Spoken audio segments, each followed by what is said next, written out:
ማይበደለው ተበድሏል፣ ማይነካው ተነክቷል፣ ማይደፈረው ተደፍሯል። እግዚአብሔር ለምን ታገሰ? እግዚአብሔር የቀን ዕድል ለምን ሰጠ?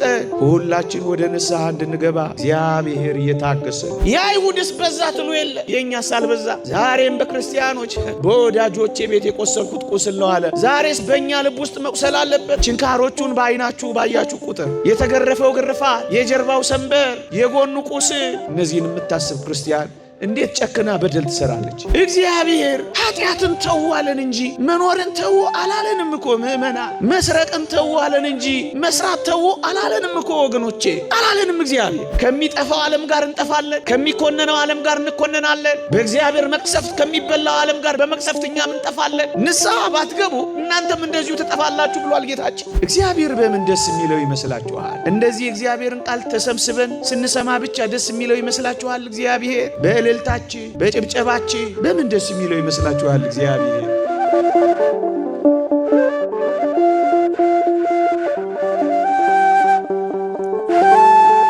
የተወደዳችሁ ክርስቲያኖች፣ በደልና ኃጢአት ከእግዚአብሔር ለይቶናል።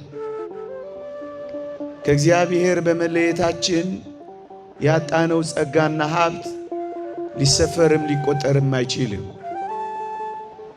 እግዚአብሔርን ራሱን እናጣዋለን በበደልና በኃጢአት ምክንያት። ከእግዚአብሔር ጋር ብንሆን ልናገኘው የምንችለው ጸጋና ሀብት ጠፍቶብናል።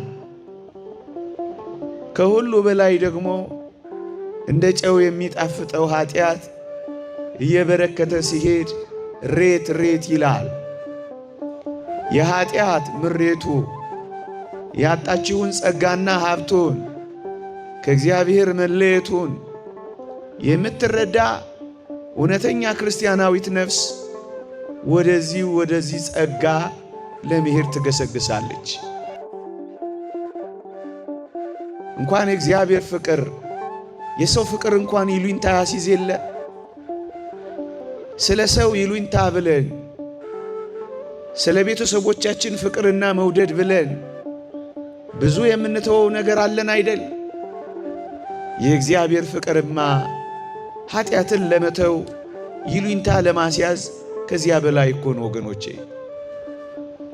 ክርስቲያኖች ከበደልና ከኃጢአት ለመቆራረጥ ክፋትንም ለመተው የእግዚአብሔር ፍቅር እኮ በቂ ነበር ወገኖቼ።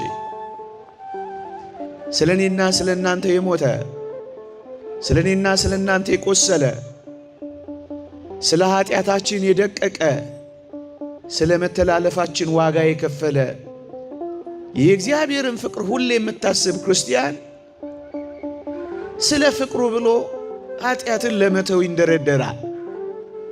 የእግዚአብሔር ፍቅር ይሉኝታ ያስይዘዋል ወገኖቼ። እግዚአብሔርን የምታፈቅር እግዚአብሔርን የምትወድ አንዲት ክርስቲያናዊት ነፍስ ግን እግዚአብሔርን መውደዷን የምታረጋግጠው አንድ ነገር ብቻ በማድረግ ነው። እግዚአብሔር የሚወደውን በማድረግ እግዚአብሔር የሚጠላውን ባለማድረግ ወገኖች።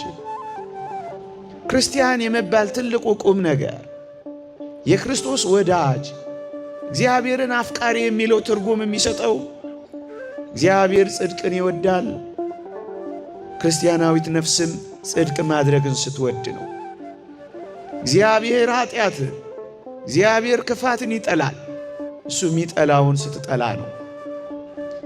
እናም አንድ ነገር በልባችን ማሰብ አለብን።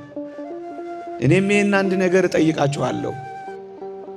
እግዚአብሔርን ከወደድነው እግዚአብሔርን መውደዳችንን ኃጢአት በመጥላት እናሳየው ወገኖቼ። እግዚአብሔርን ደስ ማሰኘት የምትፈልግ ነፍስ በእግዚአብሔር ቃል ላይ ተጽፏል። እግዚአብሔር የእግዚአብሔርን ቃል በመስማት ደስ እንደሚለው በምን ደስ የሚለው ይመስላችኋል? ይላል። እሺ በምትል ነፍስ ነው እግዚአብሔር ደስ የሚሰኘው። መታዘዝ ከመስዋዕት ማዳመጥም የአውራ በግን ስብ ከማቅረብ ይበልጣል ይላል እግዚአብሔር ቃል። እግዚአብሔርን ማፍቀርን በመታዘዝ የምትገልጥ ክርስቲያን ናት ክርስቲያን የምትባለው። እቺ ነፍስ ናት ክርስቲያን የምትባለው ወገኖቼ። እግዚአብሔርን ከወደድነው ኃጢአትን ጠልተን እናሳየው ነው መልእክቴ። መጪው የተሰጠን ዕድሜ የብድር ዕድሜ ነው። ይህን የብድር ዕድሜ እግዚአብሔርን ማፍቀራችንን ልዑልን መውደዳችንን የምናሳየው በዋናነት ከኃጢአት ጋር መቆራረጥ ስንጀምር ነው ወገኖቼ። ጊዜ አተን ሰው ፈርተን ዕድሜ ገፍቶ ዕድል ጠፍቶ አይደለም፣ ስለምንወደው ስለምናፈቅረው ካልን ንስሐ ለመግባት ቢያንስ መፈለግ አለብን ምእመናን። ለምን መሰላችሁ? ንስሐ ለመግባት የማትፈልግና ንስሐ ለመግባት የማታስብ ነፍስ ኃጢአት መስራትን አታቋርጥ። ንስሐ ለመግባት የምታስብ ነፍስ ግን ኃጢአትን ለመተው ቅርብ ነው የምትሆነው ወገኖቼ። ንስሐ ለመግባት ባልፈለግን ንስሐ ለመግባት ባላሰብን ጊዜ ሁሉ ግን እንዳትረሱ ምእመናን፣ በኃጢአት ውስጥ ለመኖር የተመቻቸን ነው የምንሆነው። እግዚአብሔር ለምን ታገሰ? እግዚአብሔር የቀን ዕድል ለምን ሰጠ? እግዚአብሔር ለምን ጠበቀ? እግዚአብሔር ለምን ዕድሜን አልቆረጠም? እግዚአብሔር ዘመንን ለምን አላበቃም? ሁላችን ወደ ንስሐ እንድንገባ እግዚአብሔር እየታገሰ ነው። ሁለተኛ ጴጥሮስ መልእክት ምዕራፍ 3 ቁጥር 9 ሁሉ ወደ ንስሐ እንዲደርስ እንጂ ማንም እንዳይጠፋ ወዶ። እግዚአብሔር ወዶ ሳይታክት ጊዜ ከሰጠ እግዚአብሔርን የምትወድ ነፍስ ከንስሐ ውጪ ምን ሕይወት አላት? ስለዚህ ቢያንስ መፈለግ፣ ንስሐ ለመግባት ማሰብ። የተወደዳችሁ ክርስቲያኖች፣ ኃጢአትን ከመተው የሚቀድመው ንስሐ ለመግባት መፈለግ ነው። ከዚያ ቀጥሎ ነው ኃጢአትን የምንተወው ወገኖቼ። ችንካሮቹን በዓይናችሁ ባያችሁ ቁጥር የተገረፈው ግርፋት፣ የጀርባው ሰንበር፣ የጎኑ ቁስል፣ የእጆቹ ችንካር፣ የገባበት ቀለበት የሚመስለው ቀዳዳ፣ እነዚህን የምታስብ ክርስቲያን እንዴት ጨክና በደል ትሰራለች? እንዴት ጨክና ኃጢአት ትፈጽማለች?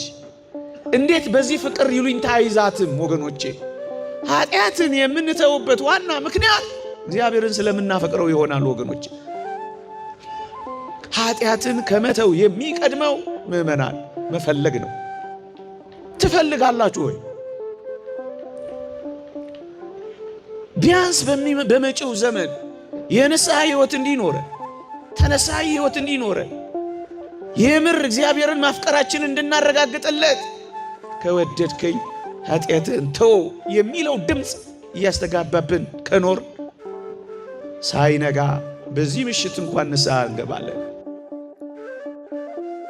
የተወደዳችሁ ክርስቲያኖች፣ የእግዚአብሔር ዙፋን ለመሆን ከፈቀዳችሁ የኃጢአት ዙፋን የሆነውን ሰውነታችንን ከኃጢአት ማስወገድ እኮ አለብን። እግዚአብሔርም ሰይጣንም የሚፈልጉት ልባችንን ነው። ኃጢአትን የምትሰራ ነፍስ፣ በኃጢአት የምትኖር ነፍስ ገባትም አልገባትም የሰይጣን ዙፋን ለመሆን የተዘጋጀች ናት ወገኖቼ። ማደሪያ ያደረግነው እግዚአብሔርን ነው ሰይጣንን ነው ጥያቄው። ምእመናን ኃጢአት ካልተወገደ በቀር እኮ እግዚአብሔር በእናንተ ሰውነት እኮ አያድርም። እስከ መቼ ከኃጢአት ጋር ዲያብሎስን ዙፋን አድርጎበት ልባችንን ለሱ ሰጥተን የተወደደ መድኃኒታችን ኢየሱስ ክርስቶስን አባረን እንኖራለን? እግዚአብሔር ማደሪያ መሆን የምትፈልግ ነፍስ ኃጢአትን ታስወግዳለች። ምን አድርጋ? ንስሐ ገብታ ነዋ። እግዚአብሔር ኃጢአትን ተው አለን እንጂ መኖርን ተው አላለንም እኮ ምእመናን። መስረቅን ተው አለን እንጂ መስራት ተው አላለንም እኮ ወገኖቼ።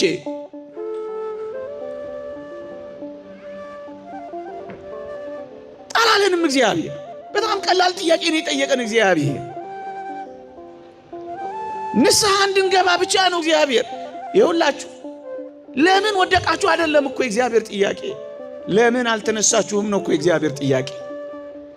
አንድ ሊቅ እንደተናገረው መውደቅ አዳማዊ ነው አለ። እንደ ሰው ወድቀናል፣ እንደ ሰው ደክመናል፣ እንደ ሰው በድለናል፣ እንደ ሰው አሳዝነናል፣ እንደ አዳም ተዋርደናል። እሺ መውደቅ አዳማዊ ነው ካለ በኋላ ወድቆ አለመነሳት ግን ዲያብሎሳዊ ነው ይላል። ወድቀን ካልተነሳን እንደ አዳም እኮ አይደለንም፣ እንደ ዲያብሎስ እኮ ነው የሆነው። ይውላችሁ የእግዚአብሔር ቃል እንዲህ ይላል ምእመናን፣ ዓለም በክፋት እየባሰ ይሄዳል ይላል የእግዚአብሔር ቃል። ከትላንትናው ይልቅ የዛሬው ክፋት ይብሳል፣ የነገው ደግሞ የትየለሌ ነው። ምእመናን በሰማይና በውስጧ ለምትኖሩ ደስ ይበላችሁ፣ በምድርና በባህር ለምትኖሩ ወዮላችሁ። ዲያብሎስ ጥቂት ዘመን እንደቀረው አውቆ በታላቅ ቁጣ ወርዷልና ይላል። ክፋት ይብሳል፣ ጭካኔ ይብሳል። እየባሰ የሚሄደው ነገር አንድ ነገር ማምጣቱ ግን አይቀሬ ነው። እሱ ምንድነው? የእግዚአብሔር ቁጣና ቅጣት። ለምን? ቅጣትንና ቁጣን ሳታመጣ የምታልፍ ኃጢአት የለችም። እያንዳንዳችን ስለ በደላችን፣ እያንዳንዳችን ስለ ክፋታችን፣ እያንዳንዳችን ስለ አመፃችን፣ እያንዳንዳችን ስለ እነዚህ ሁሉ የሚጠብቀን ቅጣት እንዳለ እንዳትረሱ። ምን ካላልን? ካልተመለስን። እሺ እንደዚሁ ቤቱ እየተመላለስ በቅጣት ስናበቃ አሳዝናችሁ ከሚጠፋው ዓለም ጋር እንጠፋለን፣ ከሚኮነነው ዓለም ጋር እንኮነናለን። በእግዚአብሔር መቅሰፍት ከሚበላው ዓለም ጋር በመቅሰፍት እኛም እንጠፋለን። ንስሐ ባትገቡ እናንተም እንደዚሁ ትጠፋላችሁ ብሏል ጌታችን። እንዲሁ ከሚጠፋው ዓለም ጋር ልንጠፋ ነው። እያለን እንደሌለ ልንሆን ነው። በምህረቱ እጆች ላይ ሳናርፍ በቅጣቱ ልምጭ ልንገረፍ ነው። በእቅፉ ውስጥ ሳናርፍ በቁጣው ውስጥ ልናልፍ ነው። እውነት ነው። መከራን የማታመጣ ኃጢአት የለችም።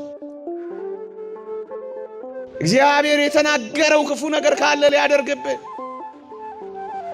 እንዲተው ከፈለግን መንገዳችንን እናሳምር። በምን? በንስሐ ነዋ። መንገዱ ያላማረ ሁሉ እግዚአብሔር የተናገረው ነገር ይሆናል። መጀመሪያ በፍቅሩ ይሉኝታ እምቢ ካልንስ በመከራው ግርፊያ። ለዚህ ነው ስለ ፍቅሩ እንቶ ምናልባት ይህም ካልሆነልን ስለሚመጣው የመከራና የቁጣ ጊዜ ብለን ቢያንስ ከእግዚአብሔር ጋር ለመታረቅ እንመለስ። በዘመን ማብቂያ ላይ ይሄንን መልእክት ማስተላለፍ ነው። የተወደዳችሁ ክርስቲያኖች፣ በተለይ በዚህ ዘመን ከኔና ከእናንተ የሚጠበቀው ንስሐ ብለን ስንናገር እንደ ነገሩ መተን ሪፖርት እንድናደርግ አይደለም ወገኖቼ። የህይወት ለውጥ እንዲኖረን ነው የሚያስፈልገው። እውነተኛ መጸጸት፣ እውነተኛ ንስሐ፣ እውነተኛ እግዚአብሔርን ማፍቀር፣ እውነተኛ የእግዚአብሔር ዙፋን ለመሆን መፈለግ፣ የሚመጣውን መከራ ለመሸሸግ መቁረጥ እውነተኛ ለውጥ ያመጣሉ ወገኖቼ። እውነተኛ ለውጥ። ለዚህ ነው ወደ እውነተኛ ጸጸት እንድንመጣ። ጊዜያዊ ስሜት እንዲፈጥርባችሁ ብቻ አይደለም። ሰው ስሜታዊ ነው፣ እውነት ነው፣ ሊሰማን ይገባል። ሰው አእምሯዊ ነው፣ ዕውቀታዊ ነው፣ እውነት ነው። ከነዚህ ከሁለቱ ግን የሚበልጠው መንፈሳዊነት ነው። በእግዚአብሔር መንፈስ መመራት ነው ወገኖቼ። ስሜትንም አእምሮንም የሚቆጣጠር የእግዚአብሔር ልጅ መሆናችን በመንፈስ ቅዱስ መመራታችን ነው ወገኖቼ። እሱ ደግሞ የሕይወትን ፍሬ ይሰጠናል። የጽድቅ ፍሬ፣ የሰላም ፍሬ፣ የትዕግስት ፍሬ፣ ራስን የመግዛት ፍሬ። እነዚህ በሕይወታችን ሊታዩ የሚገቡ ፍሬዎች በእውነተኛ የሕይወት ለውጥ ይመጣሉ።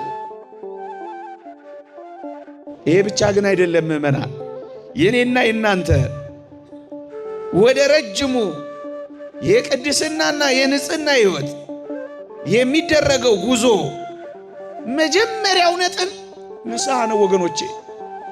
ንስሐ እንድንገባ መፈለግ አይደለም። ኃጢአትን መተው አይደለም። ኃጢአትን መቅላትና መጸየፍ አይደለም። እግዚአብሔር እኔና እናንተን የሚፈልገው የረጅሙ ጉዞ ተካፋይ እንድንሆን ነው። ቅዱስና ንጹሕ እንድንሆን ነው ወገኖቼ። ለዚህ ተጠርተናል ወገኖቼ። እግዚአብሔርን ወደምታስመስለን ሕይወት፣ ቅዱስ ወደ መሆን ሕይወት፣ ንጹሕ ወደ መሆን ሕይወት፣ የረጅሙ የቅድስናና የንጽህና ሕይወት መጀመሪያው ነጥብ ግን ንስሐ ነው።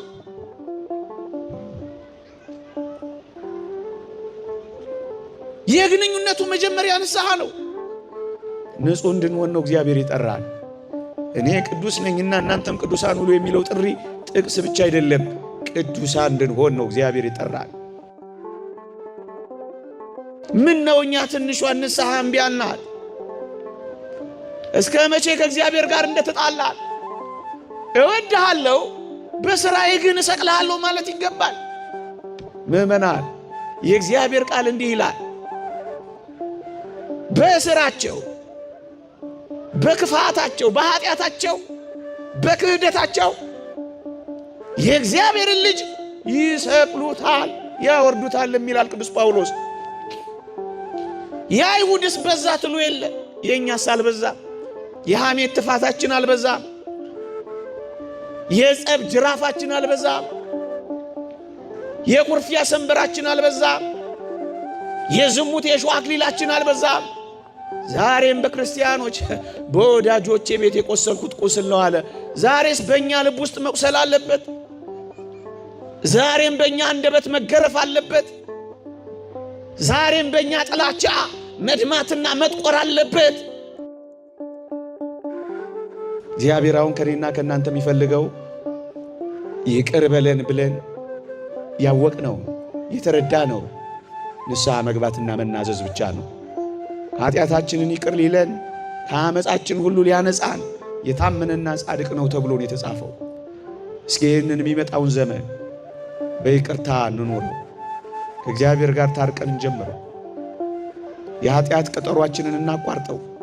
ክርስትናን እንደ ነገሩ መኖርን እንትወው። ቃል እግዚአብሔር እየሰሙ እግዚአብሔር በሚያዘን ሳይኖሩ መኖር ትንሽ ቢበቃል። በአገራችን፣ በቤተ ክርስቲያናችን፣ ከፍ ብሎ በዓለማችን ላይ ለሚመጣው ደስ የማያሰኙ ቁጣዎችና መከራዎች እኔ አስተዋጽኦ እንዳላደርግ ቢያንስ እኔ ንስሐ መግባት አለብኝ። እግዚአብሔርን ማግኘት እፈልጋለሁ። ከእግዚአብሔር ጋር ታርቄ መኖር እፈልጋለሁ። ይበቃኛል፣ እግዚአብሔርን ዙፋን አድርጌ መኖር እፈልጋለሁ የምትል አንዲት ክርስቲያናዊት ነፍስ ወደ ረጅሙ የቅድስናና የንጽህና ጉዞ ለመጀመር የመጀመሪያውን ግንኙነት መመስረት አለብኝ የምትል ነፍስ ለጌታዋ ለተወደደ መድኃኒቷ ስጦታ መስጠት የምትፈልግ ነፍስ ከንስሐ አባቷ ጋር ነገ ትገናኛለች። የአዲስ ዓመት ስጦታ የቆየ ሁላችንንም ለንስሐ ያብቃል። እግዚአብሔር ይስጥ።